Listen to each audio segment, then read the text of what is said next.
پتہ نہیں ہے کہ کس کو کیا دینا ہے. پہلے فواد چودھری کو ڈسون کیا, اتنا ڈسون, اتنا آبویس ڈسون کیا کہ وہ بندہ جو ہے وہ ڈسگرنٹل سا ادھر ادھر مارا مارا پھرتا رہا. شیر رشید کو گلے ملے عمران خان صاحب اور آپ دیدہ ہو گئے.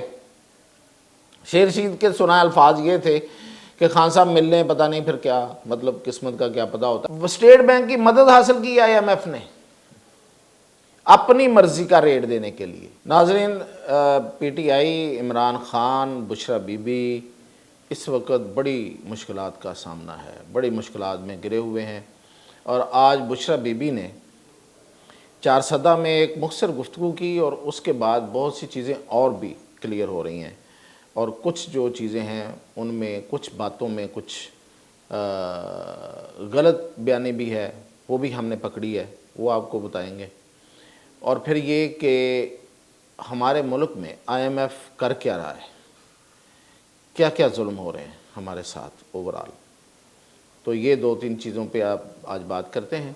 مشکلات کی جہاں تک بات ہے تو اتنی مشکلات ہیں کہ کوئی کسی کو نہیں پتا کہ کس سمت چلنا ہے. ایون عمران خان کو نہیں پتا کہ کیا سمت اختیار کرنی چاہیے. اس کی سب سے بڑی وجہ یہ ہے, اور اس کی جو سب سے بڑا جو ہمیں ثبوت ملا ہے اس چیز کا, وہ کل کی جو ملاقات ہوئی ہے شیخ رشید کی, فواد چودھری کی, مسرت چیمہ کی اینڈ ادرس. مطلب یہ کہ پتہ نہیں ہے کہ کس کو کیا دینا ہے. پہلے فواد چودھری کو ڈسون کیا, اتنا ڈسون, اتنا آبویس ڈسون کیا کہ وہ بندہ جو ہے وہ ڈسگرنٹل سا ادھر ادھر مارا مارا پھرتا رہا. گو کہ اس نے پارٹی کا ساتھ نہیں چھوڑا لفظوں میں. ظاہر ہے جتنے بندہ ہو, جتنی ہمت ہو اتنا ہی کر سکتا ہے, تو کیا نو ڈاؤٹ. وہ اس کی بطور وزیر ہمیں اس سے شدید اختلافات ہیں, لیکن جب وہ رہے ہیں, لیکن یہ ہے کہ وہ پارٹی کے ساتھ جس طرح وہ بیانیاں بنا کے چلتے ہیں فواد چودھری صاحب, اور جس طرح وہ اگریسو گفتگو کرتے ہیں اور مخالفین کو موٹے ہاتھ لیتے ہیں, یعنی کہ موٹے پو لیتے ہیں, یعنی کہ مطلب وہ مخالفین کو ہلنے نہیں دیتے. ماسوائے مشاہد اللہ خان مرحوم, اللہ انہیں جنت نصیب کرے, انہوں نے ہی ان کو اس کو قابو کیا تھا. تو اس بندے کو اتنی جلدی ڈسون کر دیا. اور اب یہ کل کی خبر یہ ہے کہ اب ان کو ملے ہیں, گلے لگا کے ملے ہیں, اور شاید یہ ان کی واپسی ہو جائے پارٹی میں اور ان کو کوئی ذمہ داری مل جائے. تو یہ میں کہہ رہا ہوں کہ یہ ہے ایک یہ بات. اور دوسری بات کہ شیر رشید کو ملے, شیر رشید کو گلے ملے عمران خان صاحب اور آپ دیدہ ہو گئے. شیر رشید کے سنا الفاظ یہ تھے کہ خان صاحب مل لیں, پتہ نہیں پھر کیا مطلب قسمت کا کیا پتہ ہوتا ہے. تو مطلب یہ تو خیر وہ محاورتاً بھی لوگ کہہ دیتے ہیں, اس کا مطلب کچھ اور نہیں نکالنا چاہیے. لیکن وہ جب ملے ہیں یہ فقرہ بول کے, تو اس نے اتنا اثر انداز کیا ہے, ہوا ہے یہ فقرہ, یہ جملہ عمران خان پہ کہ وہ آپ دیدہ ہو گئے. ان کو گلے انہوں نے بھنچ لیا ان کو, اور بڑی دیر تک وہ ایک دوسرے کے گلے لگے رہے, اور وہ ان کی آپ دیدہ ہوئے, اور پھر ان کی گفتگو بھی ہوئی. تو اس کے علاوہ دیکھیں کہ جو ڈائریکشن لیس ہونا ہے, اس کی دوسری بڑی جو وہ بڑی ایک عرصے سے چلی آ رہی ہے, اور وہ چیزیں جو ہیں اب مزید اس میں وقت کے ساتھ ساتھ ثابت ہو رہی ہیں کہ سارے رہنما کہہ رہے ہیں کہ ہمیں عمران خان نے یہ کہا تھا کہ آپ نے ڈی چوک نہیں جانا, آپ ڈائیورٹ کر جائیں. بشرا بی بی آج بھی اس پہ قائم ہیں, ابھی چارسدہ گئی ہیں, اور بقول ان کے کہ 2 شہیدوں کے گھر گئی ہیں, اور 2 شہیدوں کو یہاں سے شروع کرتے ہیں کہ 2 شہیدوں کو انہوں نے کہ گھر والوں کو انہوں نے 1-1 کروڑ روپیہ دیا. اچھا, اب میں اس شہیدوں اور ان لاشوں کے چکر میں نہیں آیا. آپ نے دیکھا ہوگا کہ میں نے اپنے ویلاگ میں اس پہ نہیں بحث کی. اگر ہوئے میں نے یہ ضرور کہا کہ جو اگر آپ لاشیں گراتے ہیں تو لاشیں جو ہیں نا وہ حساب مانگتی ہیں اور لیتی ہیں, وہ آج نہیں تو کل. لیکن میں نے اس پہ نہیں بحث کی کہ ہوا یا نہیں ہوا. لیکن اب اس پہ مطلب کبھی تو یہ کوئی سوال اٹھے گا نا, تو مطلب کیوں نہ پھر سوال اٹھایا جائے کہ جب آپ کی اپنی کمزوریاں ہیں.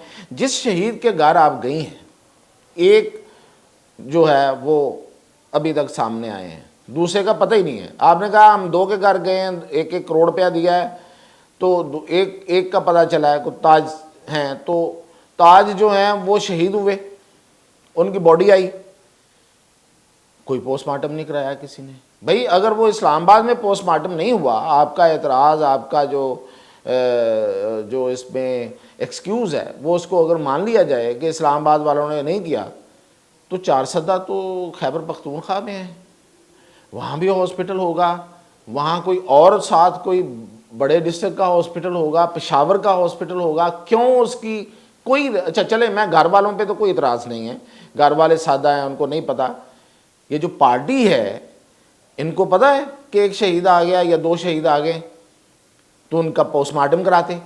پوسٹ مارٹم کیوں ضروری تھا؟ پوسٹ مارٹم اس لیے ضروری ہے کہ اس سے اسٹیبلش ہوتا ہے کہ کون سی گولی لگی ہے. مطلب سرکار کی گولیوں کا تو پتہ ہوتا ہے کہ سرکاری بندوقوں سے جو گولیاں نکلتی ہیں اور جو پرائیویٹ گولیاں ہوتی ہیں ان کا بھی پتہ ہوتا ہے، تو وہ فورینسک جو ہے اور جو پوسٹ مارٹم ہے وہ سب بتا دیتا ہے. تو کوئی اس پہ کسی رہنما نے جا کے اگر اتنا ہی آپ کو پتا تھا اور اس کو مطلب آپ مان رہے ہیں کہ اس کو پنجاب پولیس یہ کہا ہے وہاں پہ کچھ لوگوں نے، ان کے لاحقین نے، کہ پنجاب پولیس کی گولیاں لگیں، تو بھئی پنجاب پولیس کی گولی تو ثابت ہو جائے گی. تو میں پھر گھر والوں کی بات نہیں کر رہا، میں تو یہ کہہ رہا ہوں کہ وہ جو رہنما ہے اس علاقے کی جو تنظیم ہے یا یہ خیبر پختونخوا کے جو رہنما ہیں وہ کیوں نہیں آئے، انہوں نے وہاں کیوں نہیں کروایا ان کا پوسٹ مارٹم؟ رپورٹ لے کے سامنے آتے، جس طرح یہ فارم 47 لے کے سامنے آتے ہیں، رپورٹ لے کے سامنے آتے کہ یہ ہے جی رپورٹ، اس میں لکھا ہوا ہے یہ سرکاری گن کی جو گولی ہے وہ لگی ہے. تو ٹھیک ہے کہ کسی کا نقصان تو نقصان ہے جیسے بھی ہو گیا، اور اس کی آپ نے کمپنسیشن کی. اب آپ نے وہاں پہ بشرا بی بی نے وہاں کھڑے ہو کے یہ دعویٰ کیا کہ وہ جب ڈی چوک میں تھیں تو ان کی گاڑی کا کسی کو نہیں پتا تھا. یہ بالکل غلط بیانی ہے. رپورٹرز کو پتا تھا جو جن سے ہماری باتیں ہوئی ہیں کہ یہ اس میں بشرا بی بی ہیں. اور پھر یہ کہ میں وہاں کھڑی رہی ڈی چوک میں، بھئی ڈی چوک میں آپ نہیں گئی، اگر گئی بھی ہیں تو ایسے جا کے نکل کے آپ واپس آ گئی ہیں. اور ہمارے پاس ابھی ایک فوٹیج ہے جو کہ یہ جو کمیونٹی گائیڈنس ہے اس کے تحت ہم لگا تو نہیں سکتے، لیکن اس کی کچھ تصویریں شیئر آپ کو ابھی آپ دیکھیں گے کہ جو یہ بی بی ہیں یہ ایک گاڑی سے اتر کے دوسری گاڑی میں جا رہی ہیں. اور یہ اسی رات کی اسی وقت کی بات ہے جب وہ کہتی ہیں کہ میں فرار نہیں ہوئی وہاں سے. ایک گاڑی سے اترتی ہیں اور دوسری گاڑی میں جا رہی ہیں، صاف نظر آ رہی ہیں اس میں. اور یہ علاقہ کون سا ہے؟ G8، اسلام آباد کا G8 سیکٹر، اس کی مارکیٹ کے سامنے یہ سارا یہ گاڑی تبدیل ہوئی ہے. تو ڈی چوک تو وہاں سے کوئی ایٹ لیسٹ کوئی 7-8 کلومیٹر دور ہے، چلیں 5 کلومیٹر تو دور ہو گئی. تو مطلب یہ کہ اتنی دور جا کے یہ بات ہو رہی ہے اور وہاں سے آپ پھر دوسری گاڑی میں جاتی ہیں، اور وہ گاڑی جو ہے وہ پھر میں نے پہلے جیسے بتایا تھا کہ وہاں سے نکلتے ہوئے وہ کچھ لوگوں کو ایون نیچے آنے لگے تھے، کارکن جو سامنے کھڑے ہوئے تھے، اور وہ گنڈا پور جو ہیں وہ بڑی تیزی سے اس کو نکال رہے تھے کہ ان کو ٹائم تھوڑا دیا گیا تھا. اور پھر وہ شاہ دیتا کہ رستے سے مارگلا کو کراس کیا گیا اور مارگلا کراس کر کے بہاری پور پہنچے.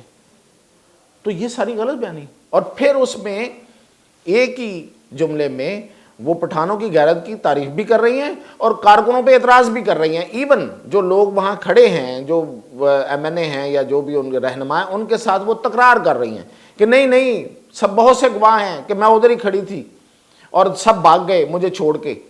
تو وہ کہہ رہے تھے کہ نہیں ہم تو ادھر ہی تھے.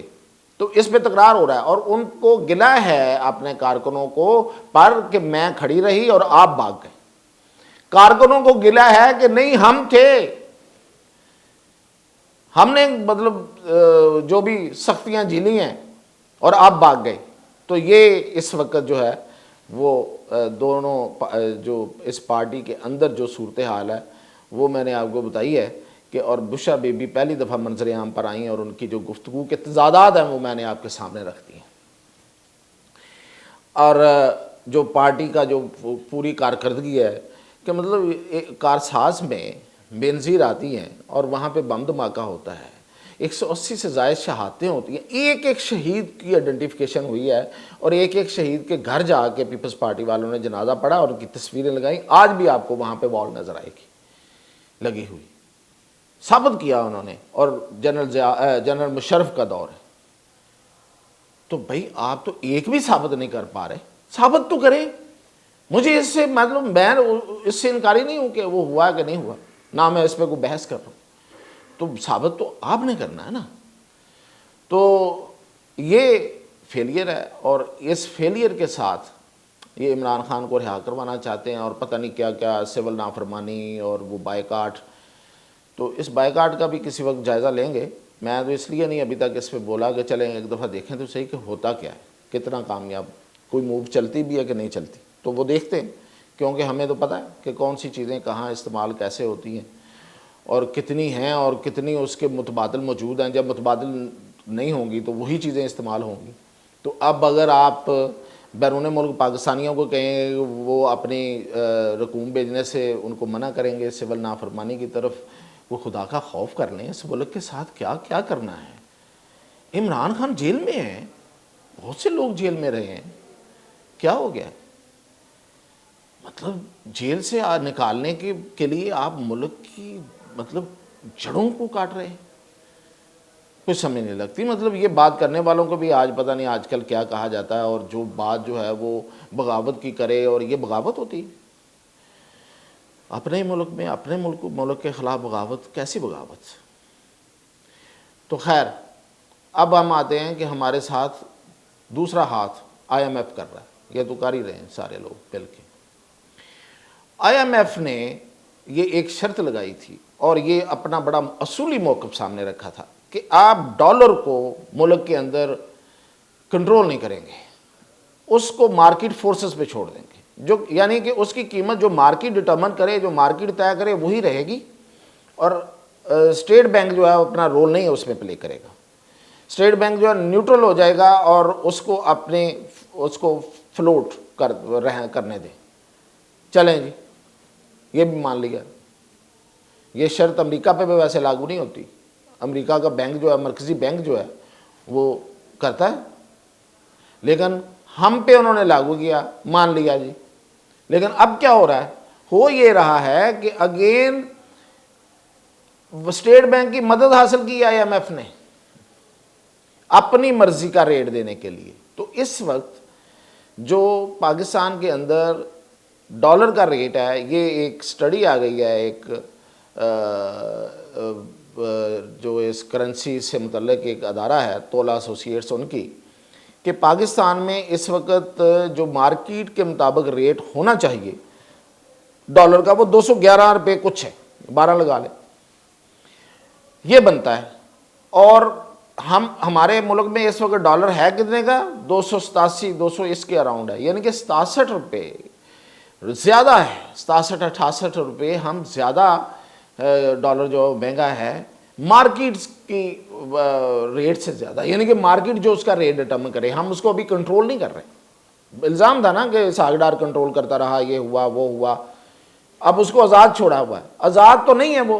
اب اسٹیٹ بینک جو ہے اس نے پچھلے 2 مہینوں کے اندر 2 دفعہ مارکیٹ سے ڈالر خریدا ہے، صرف اس لیے کہ یہ ریٹ اسی جگہ پہ رہے جس جگہ پہ آئی ایم ایف کی ریکوائرمنٹ ہے.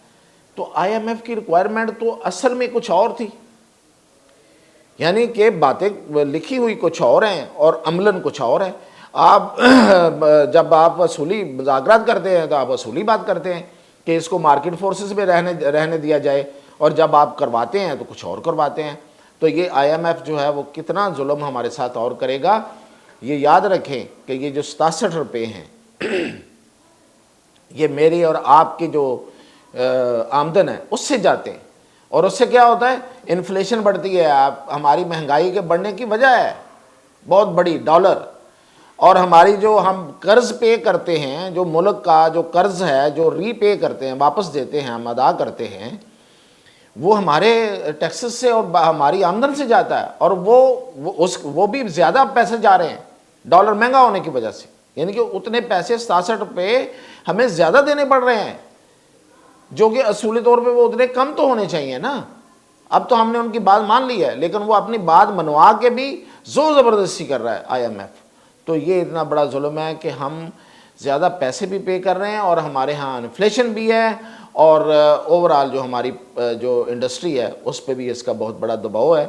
تو یہ ظلم ہو رہا ہے. تو یہ اس کے ساتھ ہی میں اجازت چاہتا ہوں، انشاءاللہ باقی اپڈیٹ کل.